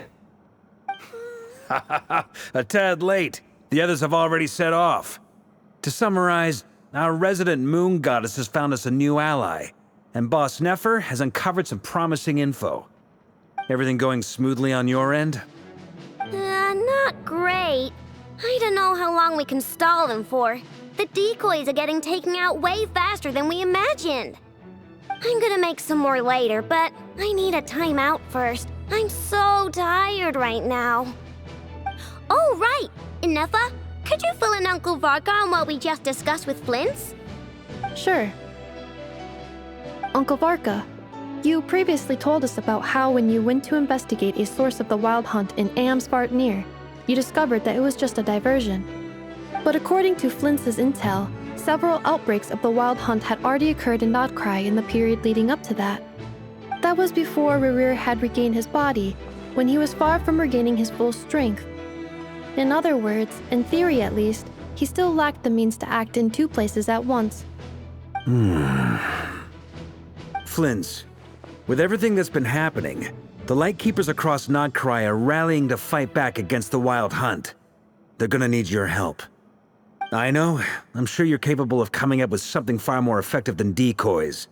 But for now, you should stay here and get some rest. And Effa and I will head back over to Amsfartnir to see if there's anything I missed. I told you Uncle Varka would say that, didn't I? A deal's a deal. Not a word about my snack intake for the next week. Database updated. Reliability of Aino's predictions increased. What does that mean? They were betting on how you'd respond after hearing their intel. It's the obvious choice, isn't it? That's hardly worth betting on. We already decided that Anefa should go investigate the situation over at Amsfartnir on her own. You might as well stay here and keep watch. Someone needs to hang back and oversee our strategy meetings. And besides, you still haven't fully recovered from ambushing Rerir. So I've ended up with the easiest assignment. Well, I appreciate it, everyone. See you when you get back. Here, this will serve as a good spot to cross over. Arlecchino, hold up a second. Since you brought us all this way, would you mind telling us what you've got planned? We still haven't got the slightest idea what's going on here. And if even Columbina doesn't know where the iridescent moon's marrow is, how do you? Simple. Because I am an inheritor of the royal bloodline of the Crimson Moon, and one of the last surviving embers of the Two Worlds' flames. Huh? Are you serious? As in, you're a descendant of that Crimson Moon dynasty we were just talking about? The one from ancient Conria? Your surprise is understandable. I was also taken aback when I first learned of it. But the more I thought about it, the more I realized the signs had been there all along. When I was young, I discovered I could wield a very special kind of fire. It coursed like blood through my veins and smoldered away inside my nerves. What's more, whenever I experienced strong bursts of emotion or drew too deeply on this power, it was like some kind of presence within the fire would begin to gnaw away at me, consuming me from the inside out. Exactly. That is why my hands are like this, too. At first, I saw it only as a curse, but once I became a harbinger, the Jester apprised me of the truth. Together with my own investigations over the past few years, there are several things that I have gradually come to understand. For instance, take the so-called Crimson Moon. In truth, it is nothing more than the shattered remnants of the iridescent moon, fused with the abyss to prolong its lifespan. Since this blood flame was bestowed upon me by the Crimson Moon, it is a fusion of the iridescent moon's former power and the corruption of the abyss. You all understand the nature of the abyss well enough. I draw upon its power, and in return, it hungers for my soul. This strange blackness is the mark of corruption it has left behind. If I recall correctly, you once told me that if the corruption ever made it to your heart, you'd become a completely different person. Yes, and that's the reason I'm always careful not to push my power too far. It's essentially a never-ending tug-of-war. Whew. Sounds intense. Anyway, the rest of my story can wait. Is there anything else about the Crimson Moon or the Iridescent Moon that you're unclear about? Paimon has a question. So, the Crimson Moon that the Carians used to worship was actually the Iridescent Moon, right? Which was one of the three Moon Sisters. Does that mean that the Carians were to the Crimson Moon as the Frost Moon Scions are to the Frost Moon? So much of that history has been lost. We have no way of knowing exactly what they were like. But I would suspect that the Conrians weren't as devout in their moon worship as it might appear. The iridescent moon's remains simply served as their link to the Abyss. Later on, perhaps someone discovered a way to make direct contact with the Abyss. Or maybe there was some kind of ideological divide. Either way, a dissenting faction staged a coup and drove out the royal heirs of the Crimson Moon dynasty. Still, even with the dark sun looming high overhead, the Crimson Moon's glow never truly faded. If you want living proof, it's standing right before you. The first time we met, I sensed something familiar in your presence. When I looked at you, I felt I could see that mysterious red moon in the corner of my eye. In your flames, I saw its broken image, surrounded by a strange black aura. Well, I appreciate that you kept it to yourself. Much about the Crimson Moon is still a mystery, and I'd prefer not to end up as the object of an insane research project. Anyway, time is against us here, so if there's any other questions, they'll have to wait. I just want to make sure I've got one thing straight. In her letter, Sandrone mentioned that since you are unable to contain the iridescent moon's marrow yourself, you intend to leave it in my custody, correct? That's right. For now, it's the only way I can pay you back for your help. The iridescent moon is already part of who you are, so with its marrow in your possession, you'll be even more powerful than before. Deal. Then let's get started. Get what started? What does this place have to do with the Crimson Moon? When I first became a Harbinger, the Jester gave me a book called Paranhari, also known as Leobranto Innamorato. You should be able to buy a copy next time you're in Fontaine. It's a love story set in the Crimson Moon era, but setting aside the tangled romances of its characters, it also records a few interesting details. In the Crimson Moon era, or so the story goes, there was an orphanage that received children from beyond the bounds of this world, and subjected them to a peculiar induction ceremony. Beyond the bounds of this world? For real? And what kind of induction ceremony? The Crimson Moon sages looked beyond this world for beings with powers that surpassed the gods. But fearing they might lose control, they subjected these children to a process of refinement. They made these children crawl up a fireplace and kept asking them, "Have you died? Did you see it?" Until they finally admitted to having died and seen a crimson moon. The adults embraced the children who passed the ritual, telling them, "Within the fireplace, you have traversed the flames between two worlds. Here and now, you are born anew."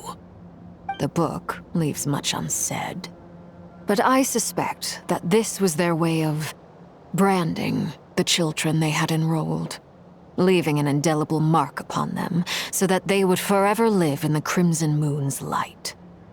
That explains why I can't sense the Crimson Moon's marrow in this world. It makes sense that it would be sealed in a special space that can only be accessed temporarily through some kind of ritual. But there's no fireplace here. Do you see a chimney anywhere? Oh, are we supposed to build it ourselves? Okay, fine.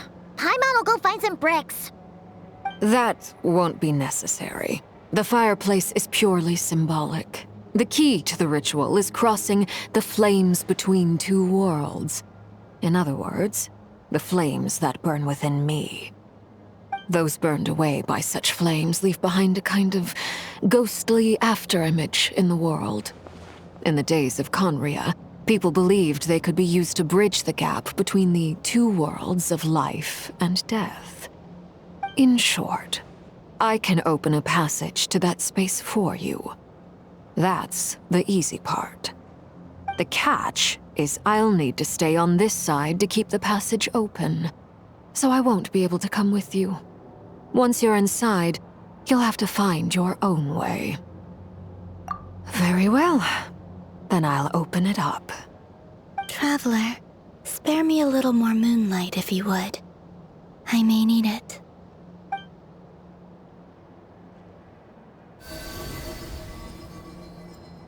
Thank you. I feel like I've recovered some of my strength now. It should be enough to move us across short distances and confront whatever dangers might await.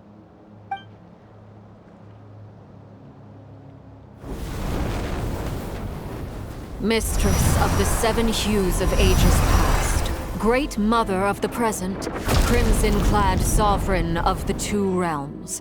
By fire severed, by fire renewed. I offer myself now and beseech your descent.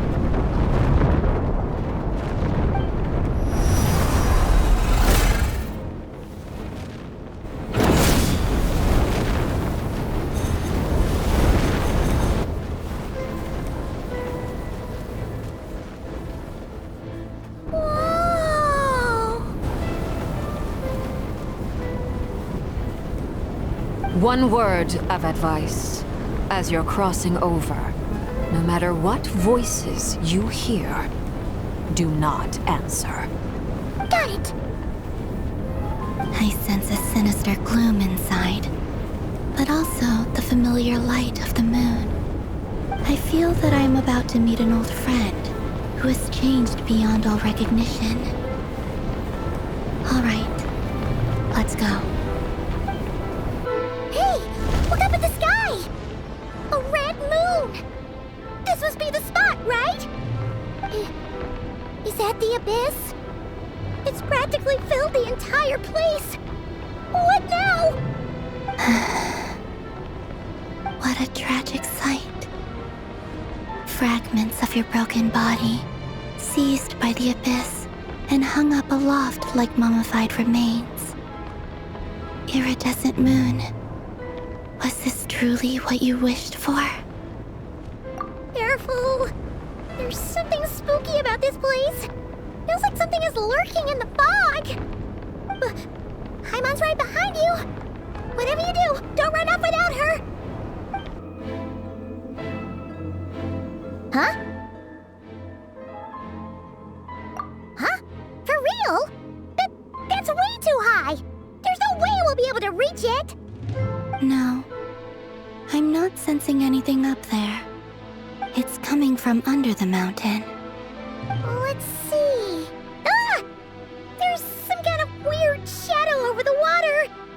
Wait, see that? Looks like a mechanism of some sort. Let's check it out. Hey, look at that. Do you think these mechanisms might be the key to unlocking the secret? Let's try to find more of them.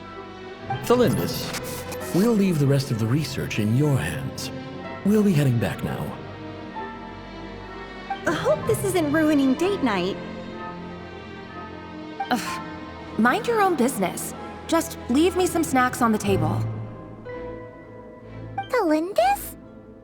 Is that Rerear's girlfriend? How come we're hearing her voice here? Oh yeah. So, do you think she was studying this strange space all along? The abyss has made this space extremely unstable. Maybe that's why some of the things she said and did were preserved here. Like echoes. Or after images. Whenever I see this view, it takes me back to a poem from my childhood. Waning moon, oh lifeless damsel, weeping on the mountain crest. Mourning still in wistful tone, her fragile soul now laid to rest. For me, of all people, to be here investigating the mysteries of the Crimson Moon space. Is it a coincidence? Or something more? I see. So the moon marrow, or rather the power of the 3 moons, is the key to unlocking. If it really does exist, then maybe this madness can finally be put to an end.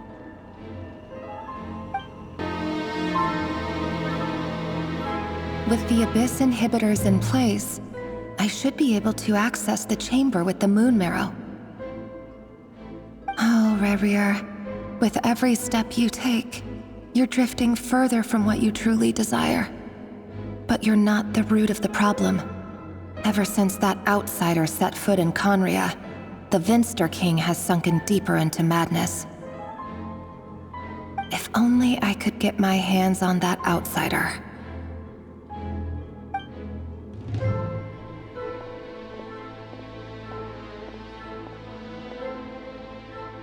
Hey look! The moon's reflection is back to normal!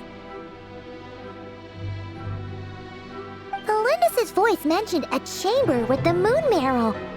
Do you think maybe it's hidden in the moon's reflection? It must be. For within it, I sense the fragile aura of a dying soul. Then there's no time to lose! Let's go!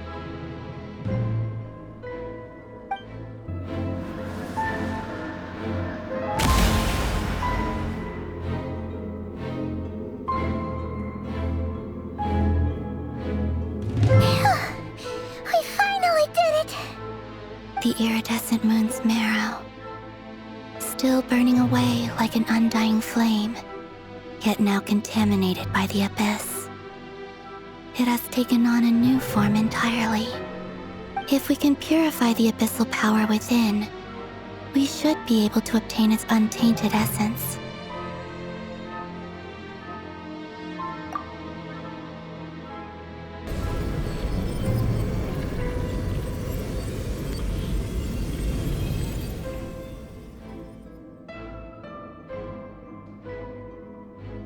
It's so cold.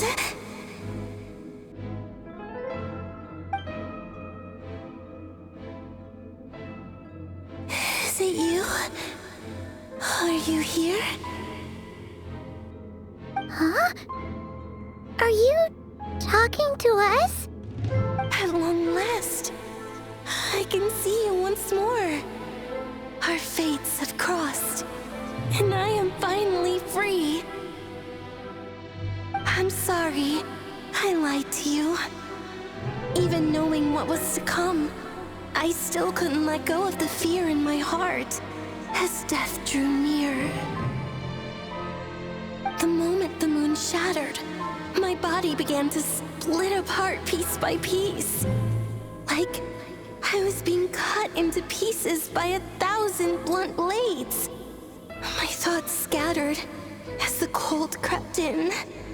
But I could not bear to fade away like that. Tell me, what was it that brought you to us all that time ago? If only I had possessed your courage, then I might have been spared this torment more painful than death. You look so puzzled. That's how I felt too when I first saw you. But trust me when I say that everything happens for a reason. Farewell, Hypo.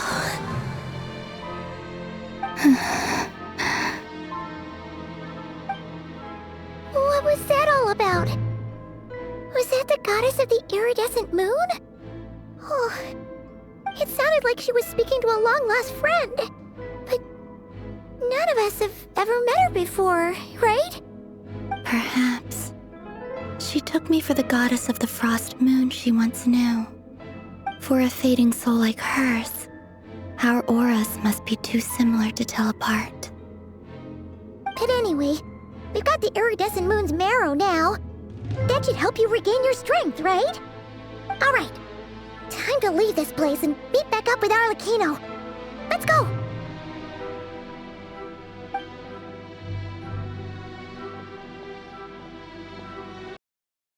That's odd. This place looks different than when we came in. Waning moon, oh lifeless damsel.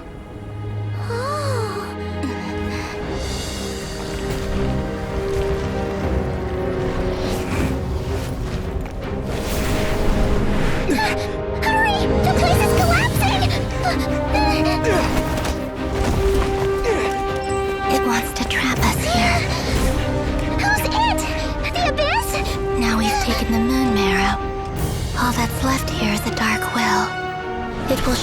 no mercy. Give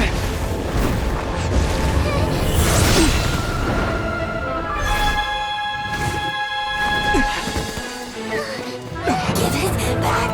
The Crimson Moons! My marrow! My heart!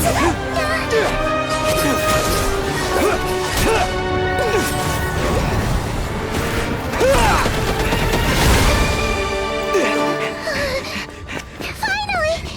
Huh? Oh no! The exit's blocked! They're back! Now what do we do? This is where you fall. Witness my rise. What are you waiting for?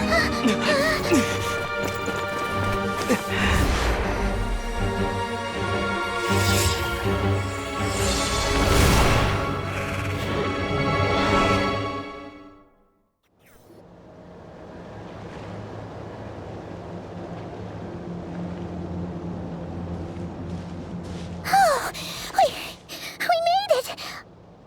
Was that you, Arlecchino? Did you save us? Wait, your hands! They're... Oh, this? Don't worry. It's a small price to pay. The Abyss wanted to trap you inside, and I defied its will by bringing you out. No wonder it's a little angry. No. I have paid the price, albeit a small one, and it cannot be undone. My hands have already fused with the Abyss. Purification would simply destroy whatever's left of them. But surely... Oh... We're so sorry, Arlecchino.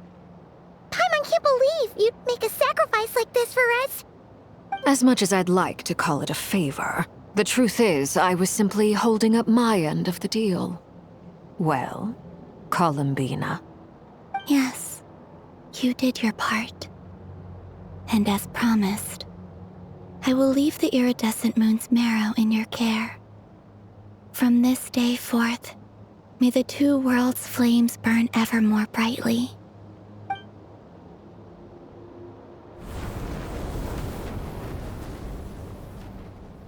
I'll take that as a blessing. Now, Columbina, give me your hand. Accept this moonlight I offer in return.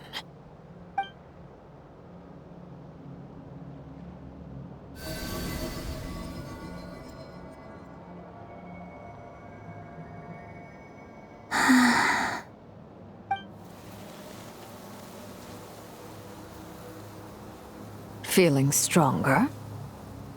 Hey, Columbina, are you okay? I'm fine. Our powers are a little at odds, that's all. By the Frost Moon's authority alone, wielding the power of the other moons was always going to be a stretch. Still, I think it's fair to say that your strength has returned, at least to the level it was at as Third Harbinger. It's still not enough. There's no way I can hope to challenge Rayrir like this. Just one more ray of moonlight, if you would. It's okay. I can take it.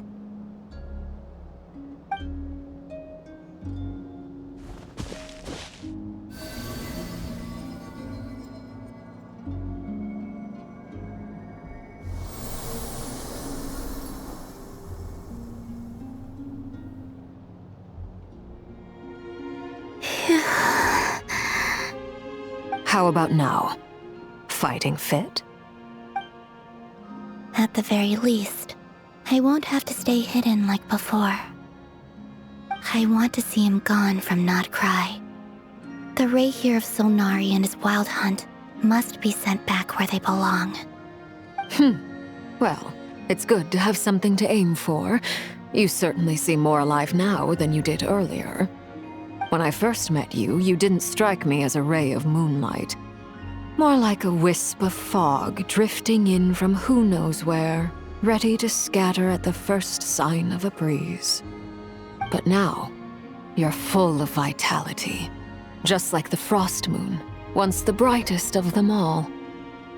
May you keep shining, Columbina.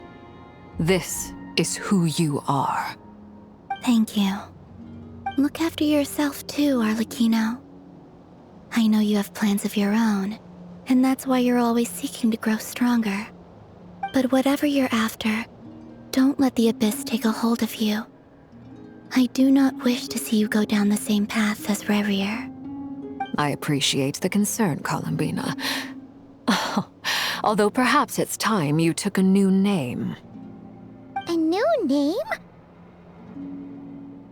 Kutar, the Moon Maiden, Columbina. They're nothing more than code names. They describe who she is and the roles she's played, but they're not her real name. We often use code names in the House of the Hearth, too. But it's knowing your real name that keeps you grounded. Up till now, you've been living a wandering life, so you've probably never really cared. All I'll say is this. Once you've defeated Rerir, give it some thought. All right, that's it from me. I'll get you back safely first, then go meet up with Sandrone. You're the best! I appreciate the gesture. It speaks to your good character. Anyway, let's get going. There are more urgent things to do right now than trade compliments.